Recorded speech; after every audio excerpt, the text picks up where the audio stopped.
मी महाराष्ट्राचं एक मोठं जागृत देवस्थान आहे सिद्धिविनायक आणि त्यांच्या चरणी नतमस्तक होऊन त्यांचं दर्शन घेऊन कामाला सुरुवात करायचं असा एक मनामध्ये इच्छा निर्माण झाली आणि मी बाप्पांच्या चरणी या ठिकाणी दर्शन घेण्यासाठी आलो।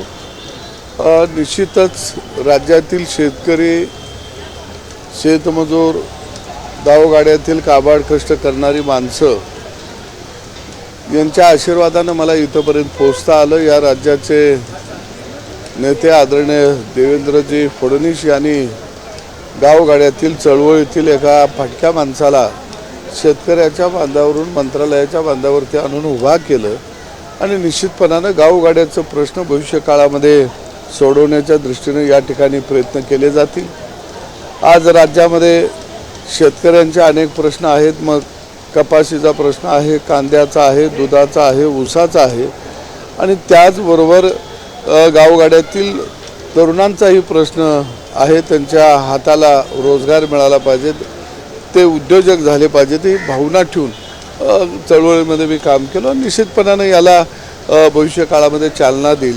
जातीपातीच्या पलीकडं माणूस म्हणून गावगाड्याकडे बघा ही भूमिका माझी निश्चितपणाने राहील। ओएसिस फर्टिलिटीच्या तज्ञांनी IVF उपचार पद्धतीद्वारे 1 लाखांहून अधिक जोडप्यांना मातृत्व प्राप्तीचा आनंद दिला आहे। मोफत अपॉइंटमेंट बुक करण्यासाठी आजच संपर्क साधा। कशा पद्धतीने कालचा निकाल लागलेला आहे महाविकास आघाडीमध्ये जे काँग्रेसचे अनेक प्रथा आमदार फुटले, याच्यावरती अनेक जण खरं तर भाष्य देखील करत आहेत। काँग्रेसचे नेते म्हणतात की आम्ही त्यांच्यावरती कारवाई करणार आहोत, तर काही नेत्यांचं असं म्हणणं आहे की महाविकास आघाडीने त्यांच्या अपक्ष मित्रांना साथ दिली आहे। एक आहे की काँग्रेसने चिंतन करायला पाहिजे की महायुती आदरणीय एकनाथ शिंदे साहेबांच्या नेतृत्वाखाली, देवेंद्रजींच्या नेतृत्वाखाली, अजितदादांच्या नेतृत्वाखाली विकासाच्या दृष्टीने निघालेले आहे। मोठ्या प्रमाणामध्ये सिंचनापासून वेगवेगळ्या प्रकल्पांना निधी दिला जात आहे, गावांच्या विकासाला निधी दिला जात आहे। अनेक चांगल्या योजना शेतकऱ्यांच्यासाठी, युवकांच्यासाठी महायुती घेऊन आलेली आहे आणि अशा काळामध्ये त्यांच्याही आमदारांना वाटलं असावं की आपल्याला विकासाचा दृष्टिकोन डोळ्यासमोर ठेवून काम करावं लागेल। आणि मला वाटतं की ही लोकशाही आहे, गुप्त पद्धतीनं जर मतदान झालं तर त्याच्यावरती आपण दबाव नाही टाकू शकत, कारण भारतरत्न डॉक्टर बाबासाहेब आंबेडकरांनी मताचा अधिकार दिलेला आहे आणि मला वाटतं मग तो जर मताचा अधिकार भारतरत्न डॉक्टर बाबासाहेब आंबेडकर यांनी दिला असेल तर तुमची झुंडशाही कुठून आली जन्माला? मग म्हणजे तुम्ही पक्ष चालवता का गुंडांच्या टोळ्या चालवता, हे त्यांनी पहिल्यांदा मला वाटतं स्पष्ट करणं अत्यंत गरजेचं आहे। आणि महाविकास आघाडी ही नाही आहे, ही भकास आघाडी आहे, हे जळकं घर आहे। या जळक्या घरामध्ये कोणी चांगली माणसं, सज्जन माणसं निश्चितपणानं राहणार नाहीत, हे आता कालच्या निकालावरून स्पष्ट झालेलं आहे। महायुतीमध्ये घटक पक्ष, मित्र पक्ष जे आहेत त्यांना न्याय दिला जातो, मात्र महाविकास आघाडीमध्ये आपण पाहिलं तर आता नुकत्याच आशिष शेलार देखील असं म्हणतात की महाविकास आघाडीतले जे मित्र पक्ष आहेत, घटक पक्ष आहेत, जसं की शेकाप असेल, कपिल पाटलांचा पक्ष असेल, यांना संपवण्याचं काम महाविकास आघाडी आणि त्यांच्या नेत्यांनी केलं। मुळामध्ये महाविकास आघाडीतले नेते हे सरंजाईशाहीचे नेते आहेत, हे सगळे प्रस्थापित नेते आहेत, वाड्यातले नेते आहेत, त्यांना गावगाड्याशी काही देणं घेणं नाही। घटक पक्ष जे बारीक बारीक आहेत ते वेगवेगळ्या विषयावरती या राज्यामध्ये काम करत आहेत, वेगवेगळ्या समाजाचं ते नेतृत्व करत आहेत आणि या सगळ्या घटकांना, सगळ्या समाजांना, बहुजन समाजाला बरोबर घेऊन जाण्याची भूमिका ही सातत्यानं भारतीय जनता पक्षाची राहिलेली आहे। आणि म्हणूनच आपण मागच्या काळात बघितलं तर आठवले साहेबांच्यासारखा लढाऊ व्यक्तिमत्वाला केंद्रामध्ये संधी दिली, माधवराव जानकरला 2 वेळा आमदार केलं, मंत्री केलं, लोकसभेला त्यांना उभा केलं। आणि दुसऱ्या बाजूला जर आपण बघितलं तर त्या काळामध्ये मेटे असतील किंवा आमची संघटना असेल, बरोबर घेऊन जाण्याची भूमिका ही सातत्यानं महायुतीनं खऱ्या अर्थानं या ठिकाणी राबवलेली आहे।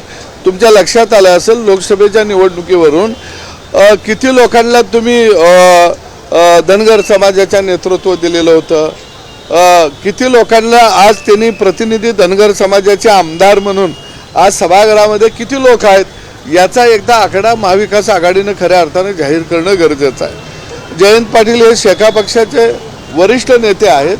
शेतकरी आणि कामगारांच्या चळवळी या महाराष्ट्रामध्ये त्यांनी उभा केल्या, पण त्या जयंत पाटील यांच्या पाठीमध्ये खंजीर बसण्याचं काम जाणता राजा बनवणाऱ्या शरद पवारांनी केलं हे आता स्पष्ट झालं. तुम्ही महाविकास आघाडी बनवता, त्याची सत्ता राज्यामध्ये जे शरद पवार साहेब आणतात, मग जयंत पाटील सारख्या लढवया माणसाचा तुम्ही का घात केला याचंही उत्तर शरद पवारांना महाविकास आघाडीला द्यावं लागेल. शरद पवारांनी घात केला की उद्धव ठाकरेंनी केला? कारण की उद्धव ठाकरेंनी जर उमेदवार दिला नसता तर ती काँग्रेसची मतं जी आहेत ती जयंत पाटलांना मिळाली असती आणि निवडणूक बिनविरोध झाली. ठरवून त्यांचा पराभव झाला. एक आहे की महाविकास आघाडीचे सर्व हे शरद पवार साहेब आहेत. ते म्हणतात की महाराष्ट्राचं सत्ता परिवर्तन मी करू शकतो, सत्ता कुणाची मी घालवू शकतो, सत्ता आणू शकतो. आणि उद्धव ठाकरेंना बरोबर कुणी घेतलं? काँग्रेसला बरोबर घेऊन बहुमतामध्ये आलेले शिवसेना भाजपचं सरकार त्यावेळी फोडाफोडी कुणी केली? पवार साहेबांनी केली.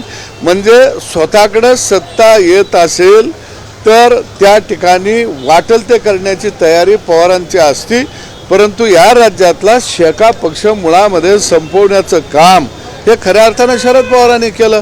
तुम्हाला त्यावेळी मुख्यमंत्री करताना उद्धव ठाकरे तुमचं ऐकतात, भाजपची साथ सोडताना उद्धव ठाकरे साहेब तुमचं ऐकतात, आणि मग जयंत पाटलांच्या एका साध्या उमेदवारीसाठी तिने का ऐकलं नाही? हा पवारांनी टाकलेला डाव होता आणि या डावामध्ये आदरणीय जयंत पाटील साहेबांचा बळी गेला.